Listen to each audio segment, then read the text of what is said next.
Well, hello everyone. Thank you all for joining us today.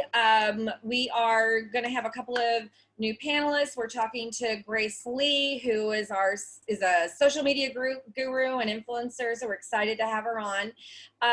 Dell, why don't you start with giving us a little introduction, and we'll just go through the line. Can we hear Dell? Oh, she's still on mute. Uh-oh, we lost her. Okay, well, Beth, why don't you take it away? Okay. Yeah, thanks. Hi, thanks for joining us. Everybody who's on this call as an attendee today, please leave your questions in the chat. We love to have questions. Melissa will do a little bit more of an intro with Grace and Daniel, but for right now, we're going to introduce our panelists. So first up, we have the lovely Kat Schuller. Hi, Kat. How are you doing today? Hi, guys. What's going on? Well, I just did a little IGTV with Melissa because I'm preparing for the Hackathon Fashion Week tonight at 6:30. So we're going to get into a virtual room with a lot of attendees, 5 mentors, and we're going to hack it out. So we're going to figure out what's going on with Fashion Week. Is it going to be live? Is it going to be virtual? Is it going to be a combination of that? And what events people have gone to that they liked and that they got ideas from? And we're just going to hack it out for a few hours. So that's tonight at 6:30, and you can just register at Hack Fash Week. And that's what I'm preparing for. Awesome. I'm definitely going to be part of that. That sounds really interesting. Okay, next we have Dale. Hi, Dale. How are you doing today? Did we lose her audio?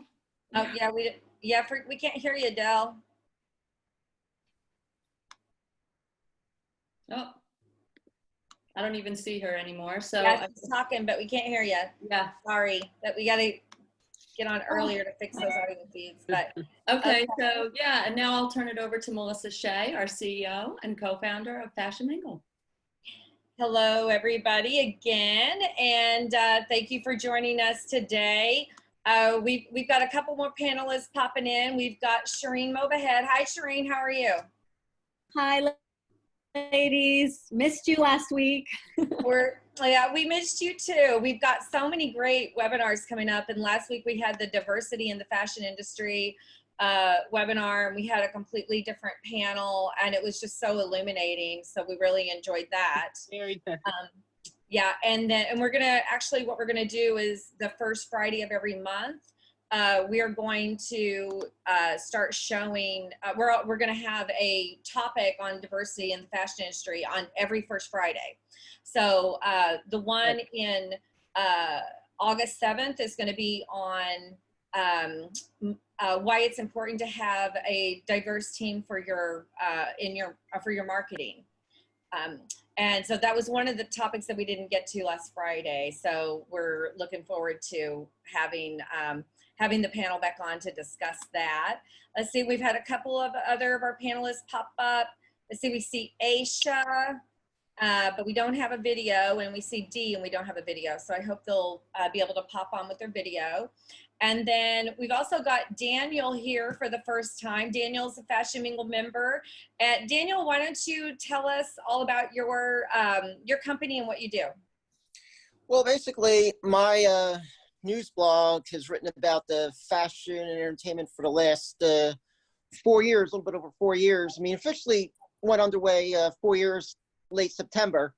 And what we write about, it all began with me writing for the Examiner. I wrote about Lauren Conrad and the people of the Hill, so I did that frequently. Then I added fashion to that in later years.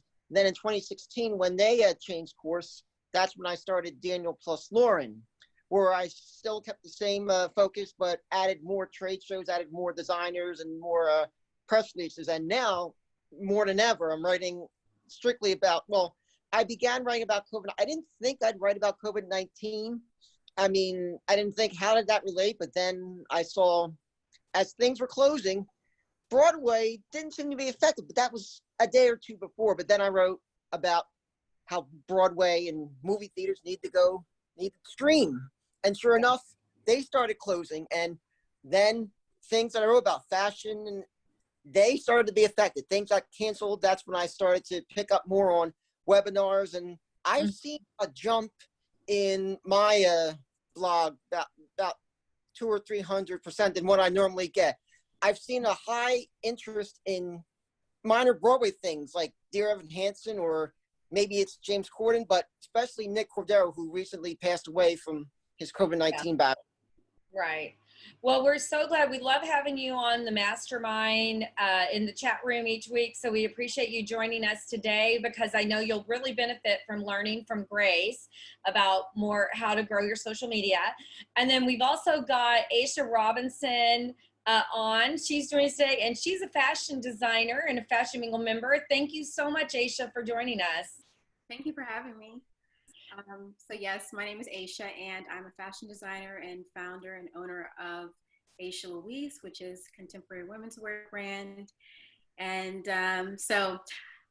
typically I'll be working on my collection, but now I've been overrun with making face masks. So that's pretty much been everybody's new side hustle. Yeah, well, I tell you what, I do want to talk to you offline about the face mask, but because I love that the collection you've got, that's so many different skin tones. So tell us about this new bundle or the product that you've created. Yeah, so currently I'm offering melanated masks, which, you know, people are referring to them as skin tone masks, neutral masks, basically a minimalist approach to mask wear. They come in 6 hues, and they're just an easy way to wear masks that isn't going to contrast your outfit too much. I love that. People are loving them. Yeah. Yeah, it was so clever of you to put them together. Tell us your Instagram page so people can go check them out. So my Instagram is Aysha Louise _ Aysha Louise _ Okay. And Daniel, oh, look at that. Dell's got her daughter and puppy on. Sometimes, Grace, we have puppies, we have babies. Yeah, we just got her last night. Oh my gosh. Wow. A little quarantine puppy. So Dell, you're the owner of True Model Management. So tell us a little bit about what you do. Yes, True Model Management is a full-service model management company for models of all sizes, shapes, ethnicities, and we're working really hard on 3D avatars now, and working with virtual events in the 3D and 4D space. So being isolated, we could still be connected with everyone, and Fashion Mingle is the best platform to get together for fashion industry. And I'm really excited to hear what Grace and everyone has to say today, because social media, especially nowadays, is more important than ever. Yeah, absolutely. It's going to be a great program. And then Shirin, tell us what you're up to with your legal work. Fashion lawyer extraordinaire. We are staying busy. Yeah, so I basically provide legal services to those in the fashion, lifestyle, beauty. She's frozen. Especially now more than ever. It's important to make sure those contracts give you the best protection and freedom from all the things that have been happening, as well as intellectual property that's so important right now. And also, you know, stimulate the stimulation package and going through that and navigating that as well. Next week, I know we're in Tech's World, so providing services, and anyone who's going to Tech's World and wants. We're having audio or internet issues. Sourcing and also funding. Happy to help out and provide my services as well. And I'm happy to hear what our panelists have to say today. So I'm excited for that. Cool. Yeah, speaking of Tech's World, if you go to fashionmingle.com/TechsWorld, you can actually register for Tech's World, and you can also register for our Mingle Mentor meetings that we're having next week. They've asked us to put together some marketing topics, and so and also business, and so Shirin's going to be on there to talk about that. And also Dee, we don't have a video for you. I don't really are you know there? Yeah, I don't know what's going on with my camera with this computer, but Okay. My logo keeps coming up. I was like, Okay, well, "Where's my hopefully, face?" okay, talk really loud and tell us what you do and what you're up to. Okay, can you hear me now? Yeah. Okay, because I'm literally screaming. Okay, my name is Dee. Hi, everybody. I'm the CEO of DCG Media Group, and we are excited to be here. We do a lot of different things. Just look up my website, Google Dee Rivera, and you'll know, because I know we don't have a lot of time. Thank you. So she's a PR guru. If you ever want to get on your local television station, Dee's the person to call. So Thank you. but we will get into our Mingle Mastermind group today. So I am so pleased to welcome Grace Lee for talk today about 5 tools for faster organic social media growth.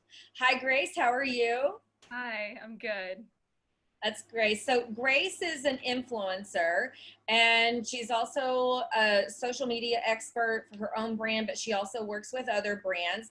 So Grace, tell us about what you're actually doing right now with your own business, but also with clients and any other companies that you're working with. Yeah, so I have started my freelance business this year, actually. I offer social media management, content creation, and influencer marketing for brands and just people who are interested in growing their social media. So I've been, having these social media consultations with people, especially during this time. It's kind of hard to, I guess, start up again. And I think this is a great time to maybe change direction or, learn more about social media in the sense of finding different methods, especially with given a pandemic and things just shifting gears. So. Right. Well, what I love about Grace is she's got a really cool story. You went to you're from North Carolina. You went to college in North Carolina. You graduated, and then you moved to New York City to become a famous social media influencer, right? So tell us about your journey and how you became a social media influencer. Well, I started a blog 10 years ago, and my intention, at least starting this blog, was just to document my outfits and just write. I love to write and I loved fashion, and blogging was a way to merge the two. So I never went about it in a way where I wanted to be an influencer. I didn't even know what that meant, actually. I think blogging. Yeah, when you started, I don't think that term was invented. Right, exactly. So I just, started Instagram when Instagram started. And then I watched it evolve from the very beginning into what it is now. And it is a huge marketing tool for so many brands. And I think over time, I became very fascinated and just interested in, how social media was evolving. And in college, I graduated with a degree in PR. So I was already interested in marketing to begin with. Taking PR classes really helped.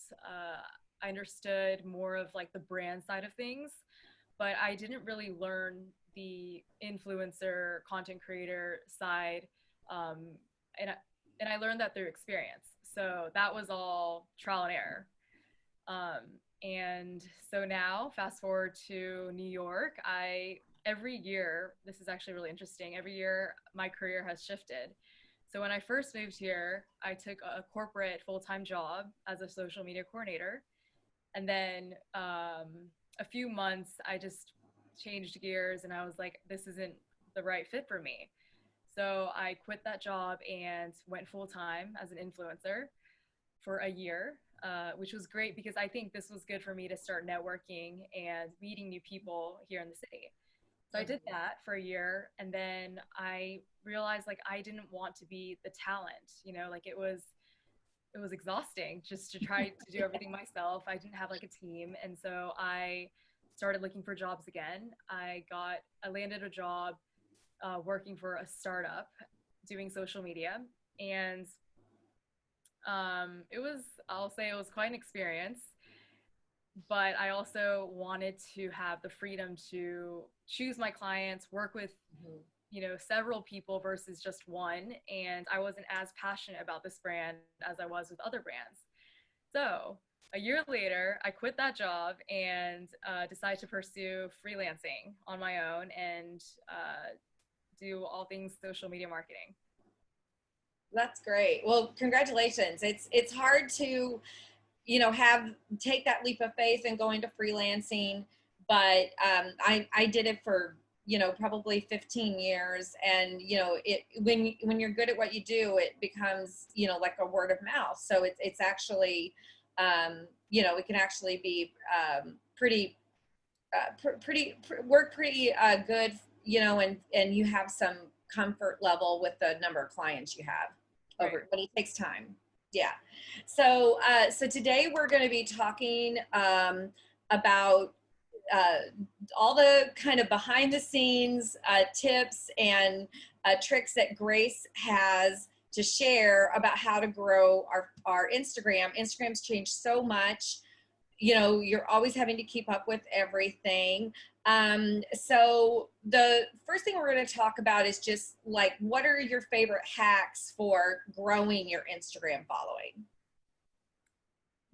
My favorite hacks or things, at least like tips I would recommend, is if you are a brand, you should always, you should be a planner. Like there's apps like Unum and Planoly that can help curate your feed. And so I think that when it comes to social media strategy, you want to think ahead. You want to be consistent and have a uniform feed and content in advance. Okay. So that's one tip. I also recommend, asking yourself these questions before you start branding yourself on social media. Like, why are people following you? I think it's important to know your audience. And if you're growing an audience, like, who is the audience you want to reach? Do people follow you because of fashion, or is it because of your travels? Or, like, are you a college student sharing tips or tutorials? And you want to know your audience to know what they can expect out of you. Okay, that's great information. I know that there's always like, you always hear about you need to post your content at a certain time, and how often do you post? That there's always a lot of controversy and confusion over that. So can you tell us like what you recommend for the amount of, how often you post, and also like what times of day do you recommend posting, or how can you figure that out? I think a lot of this is trial and error, just because Instagram is constantly changing. We never know what they're going to throw at us next. We had this algorithm happen a while ago, and it just really messed everyone up. And Instagram isn't the same as it used to be. And I think you have to get in that mindset of knowing that it's going to constantly change. Instagram can also be gone tomorrow, and you can't rely on it. So I think just being open-minded to that, not thinking that Instagram is going to be exactly how it is. What works for you now isn't always going to work for you later. So before the algorithm changed, I used to post 2 to 3 times a day, which was crazy. Thinking about it now, I used to do morning, afternoon, night, because it was like a consistent, flow, and everyone was able to see it. But now that the content isn't consistent anymore, I would recommend posting once a day at least. I always say morning or night. They're 2 good times to post, because like if you are posting, so if you post a carousel, here's an example of a way for your post to get more views, is if you post a carousel versus one single photo, the carousel will show up in people's feeds twice or as many times as you have your photos in the carousel, which is very helpful, because that means even if someone missed it the first time, they'll see the second, third, fourth, fifth photos. So I know a lot of brands are actually utilizing that. They're posting more carousels, which is good. And another thing is, I meant to say this as like one of the tips, but engagement is huge. You know, just interacting with your community constantly, you know, asking or like having conversations with them through DMs, comments, respond to everything. It does not take a long time to just respond. You know, I think it just goes to show the people who are following you that you care and you are a genuine person, and you know, you're consistent with that.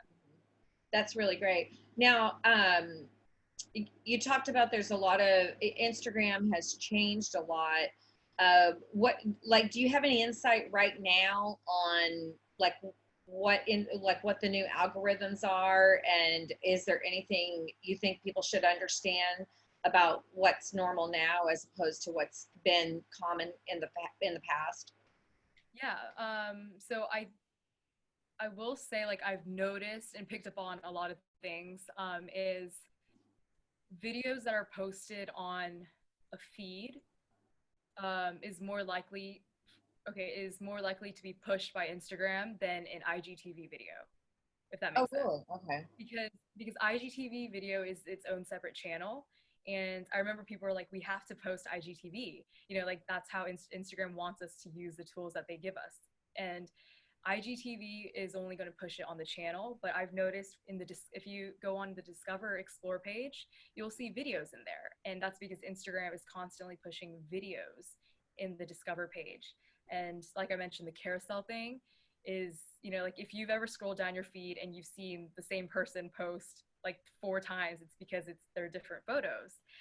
That's really helpful, is posting more than just one photo on a post. That's a great tip. I had no idea that was so important. So we do post carousels occasionally on Fashion Mingle, but you know, because we have so much Fashion Week content from the last season, that's, you know, that'll be a great thing to do in carousels as well. So we'll definitely try that. I know that you can go into the Instagram app and you know, get a lot of stats. Can you tell us what you recommend like paying really close attention to in the stats to help you understand, you know, what you should change in your strategy or what you should pay attention to for your strategy? Yeah, for starters, I recommend using the creator mode for if you're a brand, because that way you can actually access the analytics. For people who don't know, it's in settings, and you can choose between like personal, business, or creator, I believe. There's different options, but this one will provide you with analytics. And if you go into your analytics, I recommend focusing on the impressions and the reach, because even if you're not getting, so here's the thing, I get a lot of questions about, I'm not getting enough likes, but my impressions are high. So that will just show you that your photo is somewhere on the Discover page, or people are seeing it, people who don't follow you are seeing it.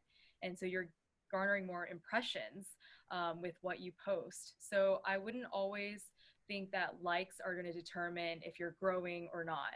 You know, always just check your reach, always check your impressions. And you can also, in the, you can view the analytics per post. If you click, you know, like the stats on a post, I believe it's at the bottom, and you can see how many people you're reaching. And I think it's important to check that and not just feel down because likes are, you know, not as high. Okay.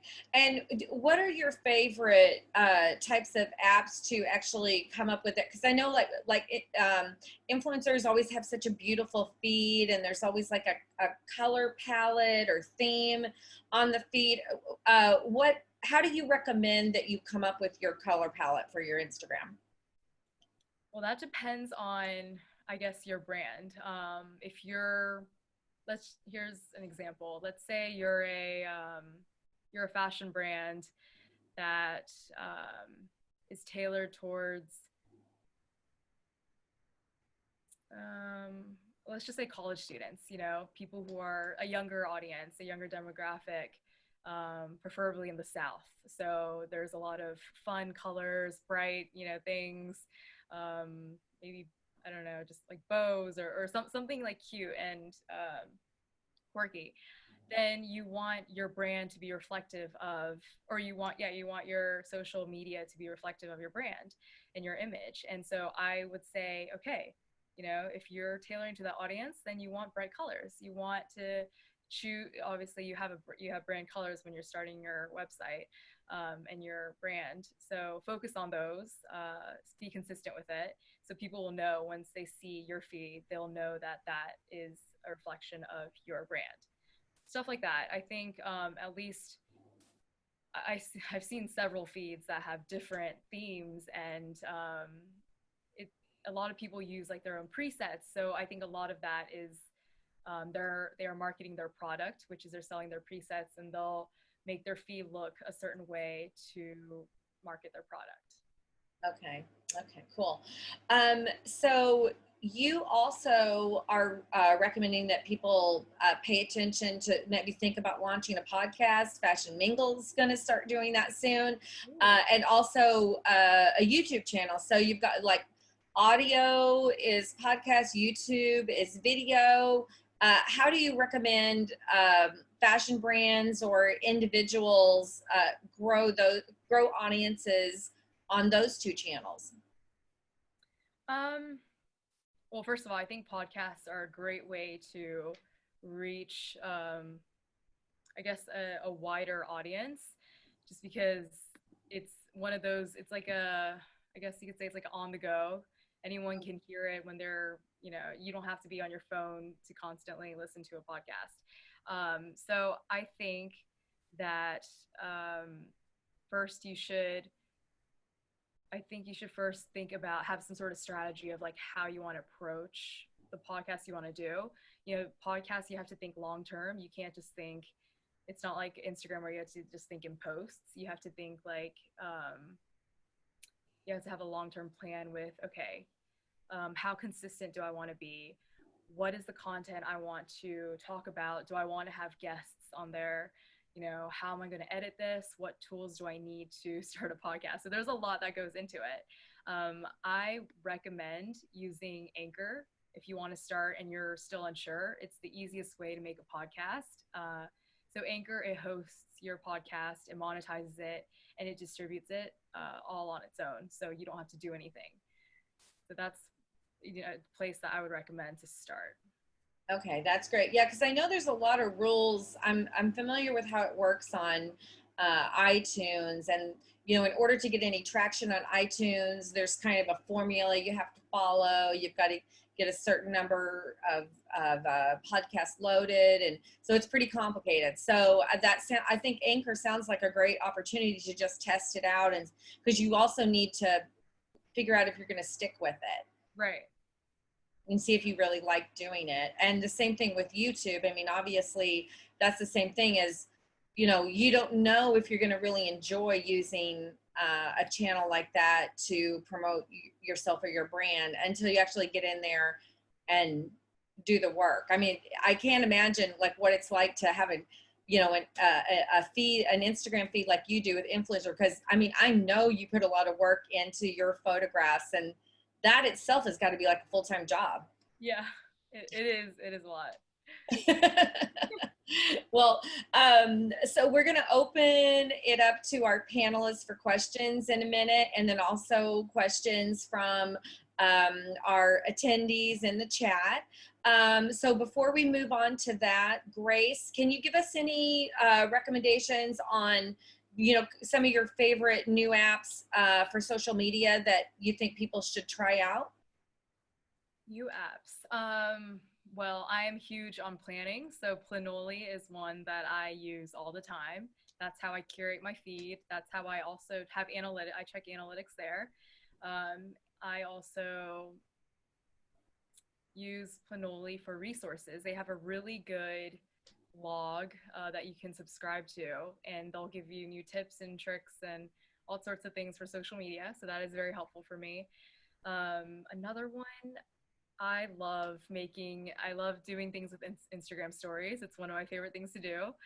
So I like Storylux. It's a very fun layout app that you can, you know, take your Instagram stories to the next level, to make it pretty and different. Another one is Unfold. It's another layout app. I would say there is a Boomerang app, but I wouldn't recommend using it.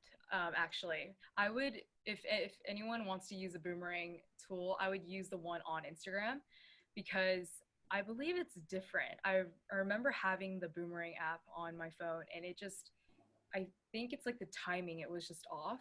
So if you ever do use a Boomerang app or Boomerang, I would recommend using the one on Instagram. Another one is, oh, here's one actually. Adding audio to your Instagram is tricky, I guess, because, you know, you have to like match, or you have to like figure out the sizing of a post, and it can get really complicated. But if you heard of Wave, it's a way to add audio to your Instagrams. Very cool. Well, that is lots of amazing information. I really appreciate that. We're going to get over to our panelists. We've got Catherine, who wants to ask you a question. Catherine? Hey, thanks, Grace. I'm just glued to the screen here, and I was just wondering, there was a lot of stuff last week about TikTok being spy software, and I was thinking, well, it looked kind of cool to try it out, but have you heard that the rumor is about them grabbing your information, and what's your feeling on TikTok? So I have a TikTok. I was a little late to the game. I think I was just opposed to starting another social media app, to be honest. Yeah. But I've heard many things about it. You know, it's obviously, it was started by the Chinese. So it is a foreign, sorry if it's loud. Can you hear me? We can hear you. Sorry, the sirens are really loud here. It is a foreign app, so like, you know, I had a lot of questions about it. There have been some talk about TikTok. I think, you know, after I've been examining it for a while now, it just seems like it's a great way for people to just, especially during quarantine, it was like a great de-stressor. You know, people were just having fun with it. But now I'm starting to see a lot of brands using it for marketing. I've seen a lot of ads on there, sponsor content, and I think it really is easy to, you know, because there's so many rising TikTok stars that don't really, you know, who are unaware of like how sponsored content operates. So I think heading in that direction, I think brands are really using that to their advantage. I've also heard talk of it being banned soon in the US. I don't know if you guys have heard of that. I don't know. You know, I've been looking at the news a lot with that. I don't know if that's an actual thing or if, you know, it's a rumor going around. But did I answer your question about TikTok or in general? It's to be determined. We don't know what's happening with TikTok. It is an app that, you know, I think everyone as like at least content creators should try. Even if you don't love it, I think it's important to always know what social media apps are out there. Right, and try the new things, or at least like save your handle so nobody else gets it. Exactly. So. Daniel. Yes.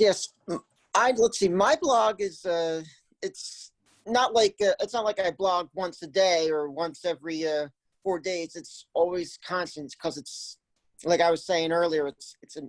I'm on a news cycle. So I mean, the rules that apply to Instagram? Do I need to apply? Let's see. Do I especially need to apply to Carousel too, or should I just keep the news cycle on all my social media as I do now? What are you marketing on social media with your blog? I market designers. I market the celebrities. So, and I put it. Right when I publish it, it goes right to my Twitter and Facebook immediately. Then after I'm finally done my article, it goes. That's when I work on my Instagram as soon as I'm done, no matter what time of day or night it is. And then I put it up on my story as well. Okay, so you're essentially drawing people to your blog on Instagram. Yes, on Instagram, on Twitter, on Facebook, and also people find my content. Let's see, through Google in the search engine. Okay, So from a blogger standpoint, when you're posting on Instagram, I think I think the best way, at least like in my experience, is to find some sort of like appeal that people will be, drawn to.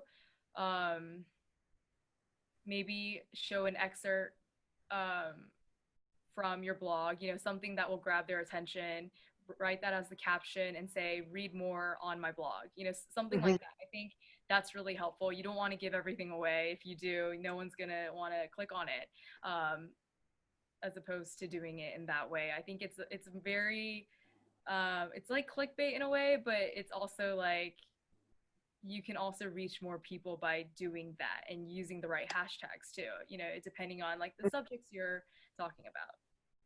I mean, oh yeah, don't get me wrong. I use all the handles and hashtags, and just recently, instead of having to put the actual link to the article on the description, I started putting link in bio, because to me that's a lot easier. And I've noticed people clicking in the stats to the homepage more than they've ever done.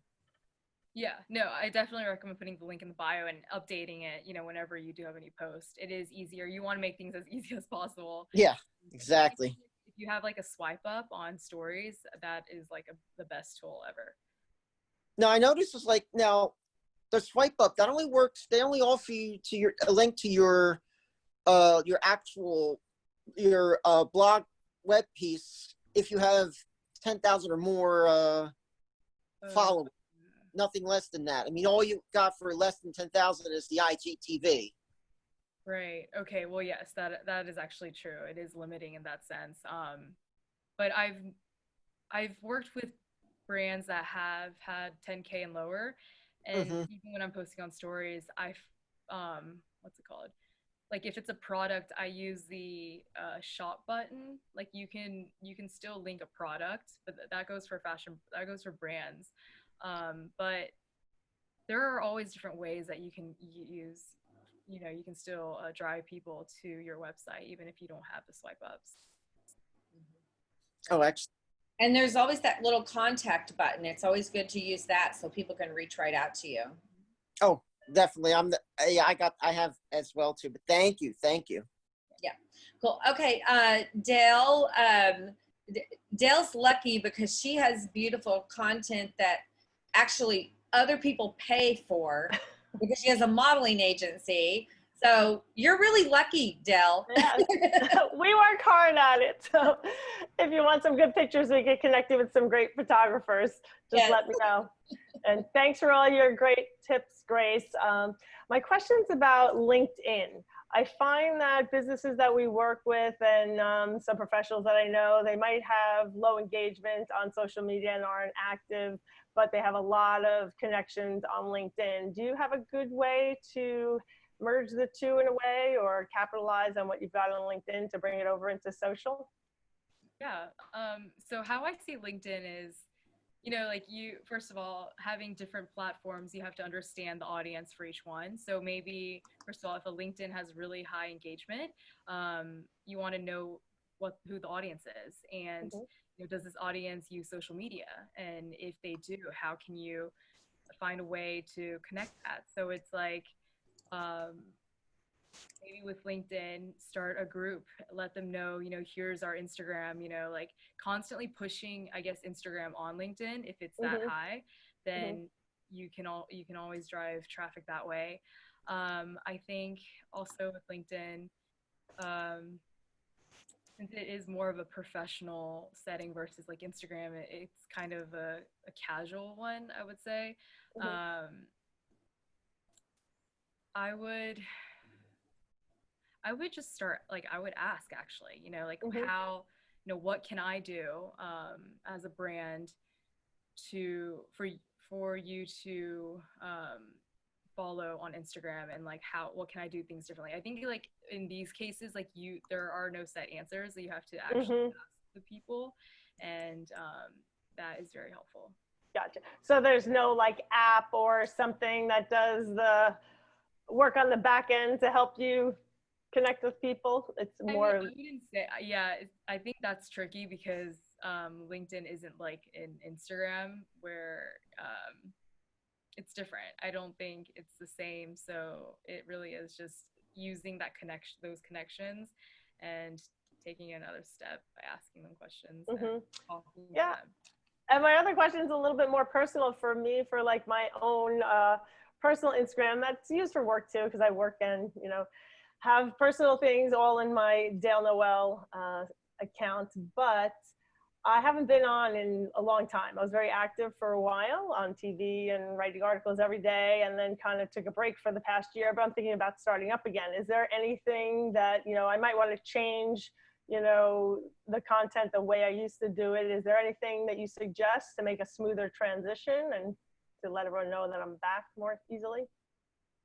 So back in the sense that like you've changed direction, you've changed, like you're not doing the same things as you were before, but you're still, I mean, okay. Well, I think that kind of goes with like someone who is changing like direction under the like the same name, like as a brand. I think for one, well, my question is actually, do you still have the same audience or has that changed too?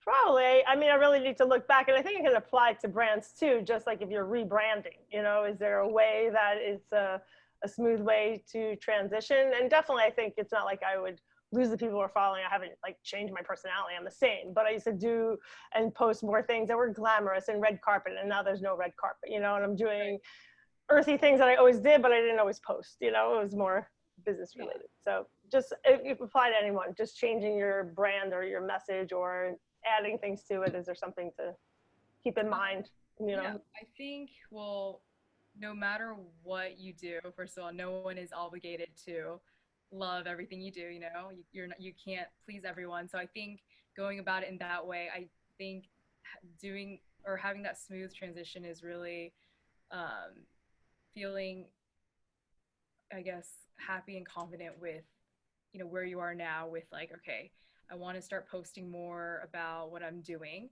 then find a way to just, I don't want to just say just do it, but like. Yeah, that's fine. That's a good answer. That's what. Feeling better about it yourself, because I think the hardest part is overthinking things, overanalyzing, being like, and questioning your own content. And I think that's the hardest part. I don't think anyone is really out to be like, wow, she changed her content. Wow, she's not doing this. And if if they unfollow you, then at least you know that you don't need that person. You don't need those people to be right. So I think a big part is that. I think especially, I don't say especially now, but like we're heading in a direction with social media where things are more real. I'm happy seeing more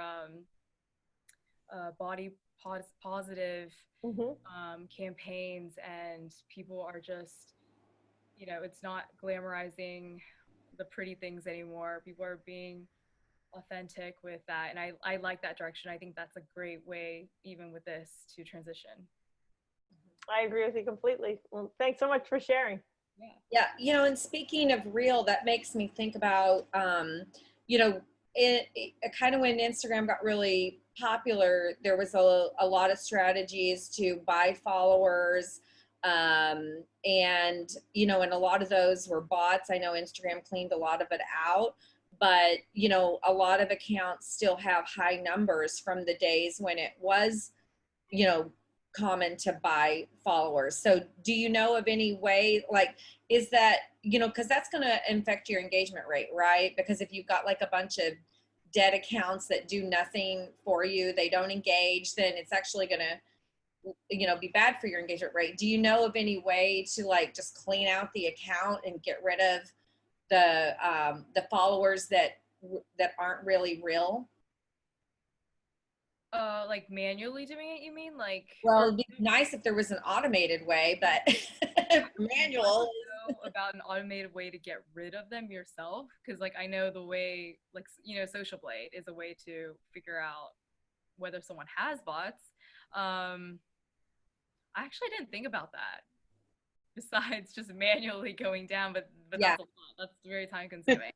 Yeah, I mean, dead wood. I cleaned out some manually, but boy, that's a slow process. Very slow. No, I haven't really looked into that, actually. Yeah, because you don't want to have to start over. Aysha has a question. Make sure she's unmuted. You may have to unmute on your side, Aysha. There we go. Got it. Can you see me? Yes, we can see you. So can you say the name of that app that was a way to get rid of bots again? Or to find out if they have bots? What was well, Social Blade. So Social Blade will, like, you can type in any account, and it will like show you how many people, like how many followers you increase and decrease. So like it will show who's basically buying their followers. Okay. A lot of brands use it when they're wanting to work with influencers, because it's like they might have high numbers, but can they really, drive or do sale conversion? So it's like, it's tricky to know who exactly the bots are, because like even now, I'm sure, like I have random followers that I didn't buy, but like I sometimes look at them and they're bots. So it's like, you can't control that. It's not like I can block every single one that comes my way. So, but you can definitely tell the ones that are doing it sneakily. Like, okay, so my question is kind of along those lines.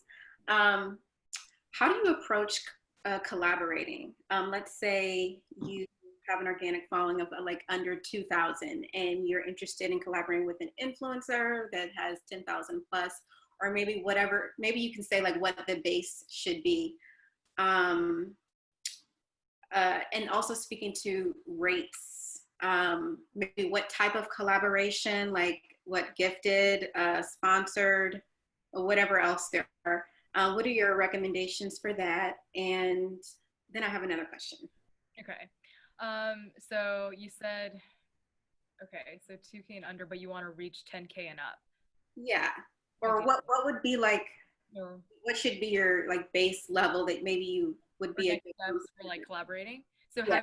So this is like, you haven't collaborated before? No. Okay. You don't want to be taken advantage of. Right. There's also like, if you can Google like what typically influencers would charge for, a sponsored post, but what's realistic? So this is at least how I go about it is, so say a brand is asking for an Instagram post. You always want to do, so there is an actual, what's it called? A formula, but it's like, let me make sure I say this right.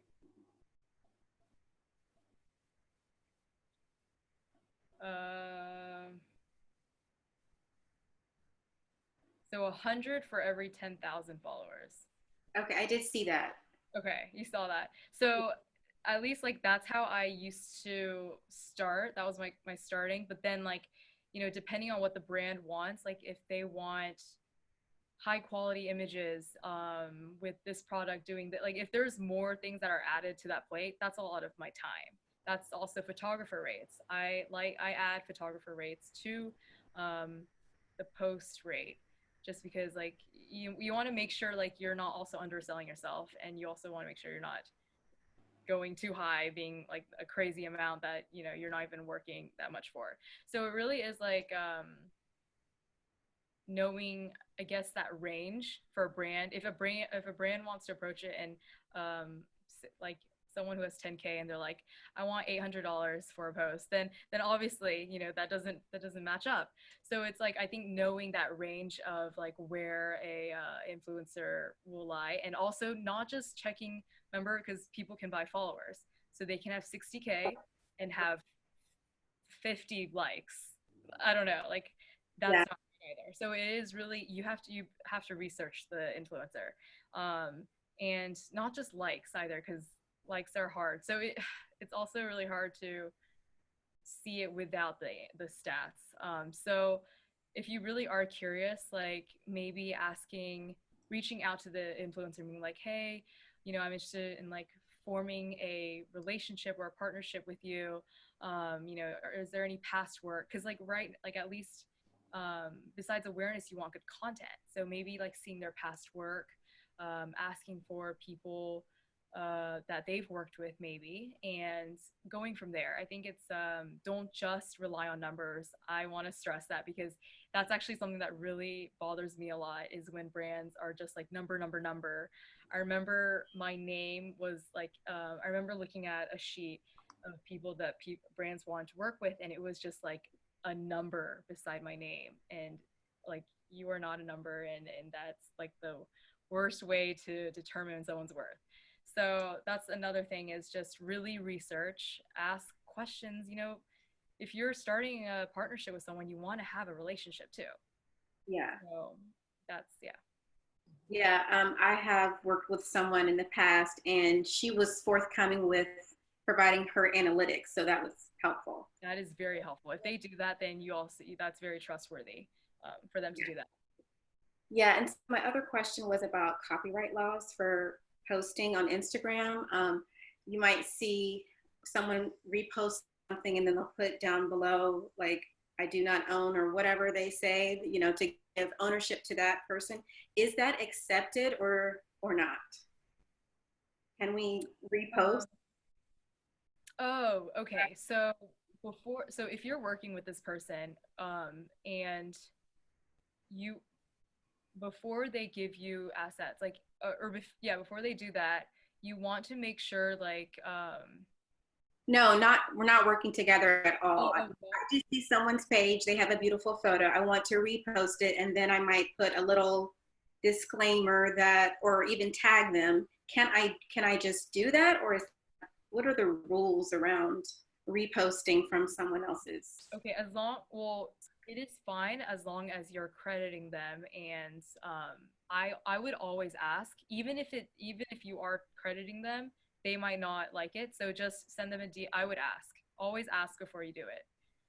Ask that person, get in touch with them somehow, DM them, be like, is this okay? And I've had a lot of people do that, which is like the best thing to do. Yeah. And Shirin is our fashion and business lawyer, so you want to talk about that because you're the expert on copyright. Yes, I just wanted to add that you definitely, while putting in a disclaimer that you don't own the rights to any pictures or videos or content that you're reposting, you definitely want to take the added step to contact that person or brand and get permission, because most of the time these brands are licensing, so they're making money off of those pictures being, you know, reposted. So you don't want to be caught in that dispute. And I literally just had an issue this morning come at me with the same exact thing. The person did not have permission, and the brand did take issue with that. So I would just say, if you want to repost, you don't want to use it for your commercial purposes, and just get that clarification done. And if they do say yes, but you'll have to pay a fee for it, then you obviously know that they're not going to just, you know, allow you to do that. So while you can do a disclaimer, definitely asking for permission clarifies whether or not you have to pay a licensing fee for it. Okay. Dell, that makes me wonder, because you have so many, you know, your feed is, you know, nothing but models. And so I would imagine that people like to steal your photos. Have you had that happen? We have not that we've found out, but that could be an app to know about, to find them. Our director manages all of that, so she might be checking, and I will ask. But we did have an issue one time where one of our employees had used a photo that they thought was okay, you know, in one of our ads or on the website somewhere, and we did have to pay. So definitely ask and do the right thing. And I would say get it in writing too, because like maybe, you know, take a screenshot of that DM or whatever it is. So if anyone ever comes back at you, be like, this is the date, the time, the person, and here's my permission. But luckily, no, we haven't had any type of legal battles with that. But when we have photographs and things taken, there has to be the photographer releases, and we have other documents that are signed for every photo shoot. And that covers us in most things. And everything that we post, we have those photo releases that we can put them on our website or in our advertising. Okay. I want to get Dee in here, even though we don't have her lovely video. She's got a couple of questions. I know this sucks. So Grace, I just had a really quick question. I do a lot of virtual events. Like I'll do either virtual tours or virtual parties or whatever. And I wanted to ask you, when it comes to your Instagram or other platforms, because what I do is I use a lot of LinkedIn, I use Facebook, I'm all over. Like I use every platform that is allowed, I will use. And LinkedIn has actually worked really well for me. I've gotten clients that way. I've gotten a lot of different things from that. So my question to you is, when you're doing virtual, what would you recommend that would kind of like get it out there? Like I know you could do videos and kind of promote it, but what would you recommend? To drive people? To drive traffic, to drive an audience, to register people on Eventbrite, things like that. So have you ever taken a look at like sponsored posts on through Facebook? Yes. Okay. Have you utilized those? I've used Facebook where you promote the event, or you pay to promote. I have also used like Facebook groups where I put the invites in those Facebook groups depending on the demographic that I'm reaching out to. And then with Instagram, obviously, like if it's a beauty event, I'll reach out to beauty bloggers, or if it's a mom's event, I'll reach out to mom bloggers or things like that. Okay. I think, well, that's actually a great way, is but like reaching out to those different people that are, tailored for the virtual events. But Instagram ads, I would actually recommend for this, because you can also set it to the audience that you want, and then, obviously have a budget for it, and then run it for how many days you want. You will actually see really good results from that. I've ran a couple of Instagram ads for a brand before, and for a campaign, it actually blew up. It was, I think, even though you are paying for it, it is very helpful, because you don't know, like everyone will be able to see that. And I think that's a great way. Yeah. Okay. Yeah, I definitely love using Facebook ads, and it's not hard to set up, and it's also not expensive. Right. It's a really great way to test stuff for like $20. Yeah. Yeah. So Daniel's got a question. And this is about, I know we were talking, I had mentioned like the SEOs a while back with another panel a few weeks ago.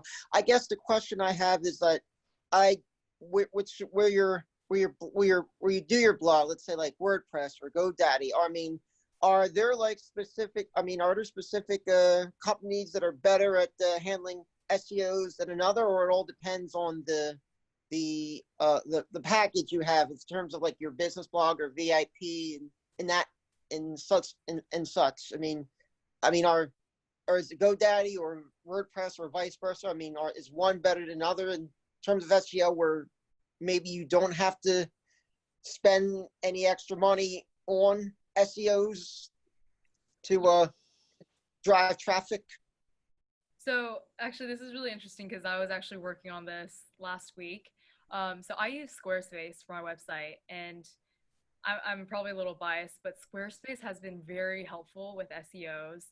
They have people that you can ask, and they also push your website. I don't know. I guess it's the package or the plan that I bought, but I've noticed that they can help. You can also edit the image that you want to use, like the description, the title. So like that to me is very helpful versus someone else managing something. I don't know much about WordPress's SEO. Can't really speak on that, but I would look into, not saying that you should just switch over to Squarespace, but Squarespace has some good manuals that even if you don't have the website, you can take a look at. Right, because I remember mentioning also a while back too, when I brought this up, and Melissa knows about this. I mentioned Neil Patel about them doing SEO specifically, but it's very pricey. So yeah, I mean, if you have a WordPress website, the best thing for SEO is to install the Yoast plugin. It's YOAST. And it actually has like you get to choose your keyword phrase, and you know, you have to really think about what that keyword phrase is that you want to use, and you know, you can search on Google to see what comes up to make sure it's the right one, and then you put it in the Yoast plugin, and it actually gives you like a red light, green light, yellow light on all these different factors to see, you know, if you've actually get the green light to publish, and and that you have good SEO for the keyword phrase. So it's actually really easy, and it just helps. It actually teaches you how to write an article that you know, is SEO optimized. Oh, right. That's extremely helpful. Yeah. Sure. I'll definitely look into that. Thank you. Sure. Yeah. Okay. So we're running a little bit over. Kat, you've got a question, and then we'll end with Shirin. You're muted. Yeah, it's just a quick question. I had, I'm going to relaunch my Runway the Real Way blog, and I had 2 musicians write me some jingles. So I was just wondering if you, what your feeling is about having music and all the other disciplines on there, because I love these jingles, and I think they really say what my brand is about. And I just, you know, and maybe, you know, I just wanted to get your opinion on that. Like, as in playing in the background, or do you mean? It's a theme song. So I personally, like, I'm trying to think if I were to just come on a website and it just had music on it. I don't think that would, maybe a better way could be like having a section on your blog dedicated to the musicians, where you can listen to it and link it there versus it playing. It just, to me, that sounds, Great. Kat, I'll tell you my recommendation on that, because I started my career web design and all that, and so I had a lot of experience with people when audio was available, they wanted to put it on there. But what you always have to think of is the number of people at work on the internet, and if they come to your page to check it out, they're going to click off of it really quick. So I remember just having this conversation one time, and like I was told like this crazy number of percentage of people that are actually at work scrolling the internet. So like you never want to lose that traffic. So don't put music on just on the off chance that somebody's at work. You don't want to lose the traffic. Good point. Yeah. And I could do it in another place on the, you know, you could listen to my jingle. Yeah. So you can have the option to access it. Thanks. Yeah, cool. Okay, so I wanted to ask Shirin, because I know, Shirin, that you recently hired someone to help you with your social media, and that's like a big thing to do, to actually like pay money to someone. You know, you have your own small law firm. You've got to manage so much yourself. Clearly, you don't want to spend your time managing social media because you want to spend your time managing law. So tell us how that experience has gone. Yes, absolutely. I think for me, first of all, Grace, thank you so much for sharing all those tips. And I can tell you that for me, they definitely have resonated and have worked. As Melissa said, I just started out my practice. I separated, you know, doing my own thing, and I've got work to do. And as all entrepreneurs, we know what we do best and we know what we can't handle. So it got to a point where I was not giving it the attention that it definitely needed for many years. So, and as a professional, I mean, that's also, you know, something that we don't necessarily think of top of mind. But I knew I needed help, and I hired amazing team. It's called Unfiltered PR, and I love them. And it was the best money I ever spent, and I have spent. And they'll work with your budget, and I'm sure as you know, there's different budgets. So depending on what you want, first of all, I have doubled my followers within the month. So all organic, and it had a lot to do with, you know, being committed to it. So obviously it takes commitment.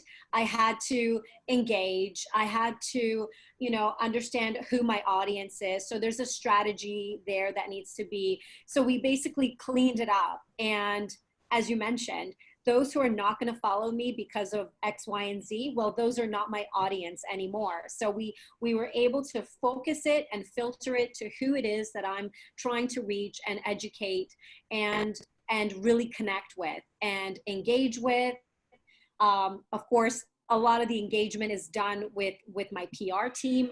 We schedule, you know, the posts that we're going to do and the information that we want to get out there. So everything is obviously timed. That's important for me as well, just to manage my schedule. That's been important to sort of manage, like, what's our strategy? How are we going to convey this information to our audience? The carousel thing, that's interesting. I didn't actually think about that, but now I'm going to start putting more pictures up. I think the hardest part for me was being open. You know, as a professional, that's been one of the hardest parts of opening up your personal life, and social media is very personal. And you know, that was a cringing moment at first because I'm a very private person. And now it was the best thing that happened to me. It's almost like therapy in a way, because as I've connected with my audience, they've shared things with me as well. So we're actually engaging and connecting. And those are the types of people that I want in my network anyways. So I'm really finding that it was the hardest thing to do. It was the best thing to do. Money well spent. Most brands out there, including professionals like myself, we just don't have the time to really dedicate it. It's good to know what your social media needs to do and what you need to do to be involved with your social media, but it definitely helps to have a professional handle it so that you know exactly what you're going to take out of it, you know. And yeah, it's definitely been an amazing positive experience. I basically followed the format that you laid out today. And that's the secret of the organic success. Like, there's no robots, there's nothing paid. It is just constant work, dedication, engagement. And that's when you're going to actually get clients from this, you know, and build a real network of people that are similar to you, you know, a great outreach. So yeah, I truly thank you so much for sharing all that. And now I've got a few more pieces of the puzzle I need to add. Yeah.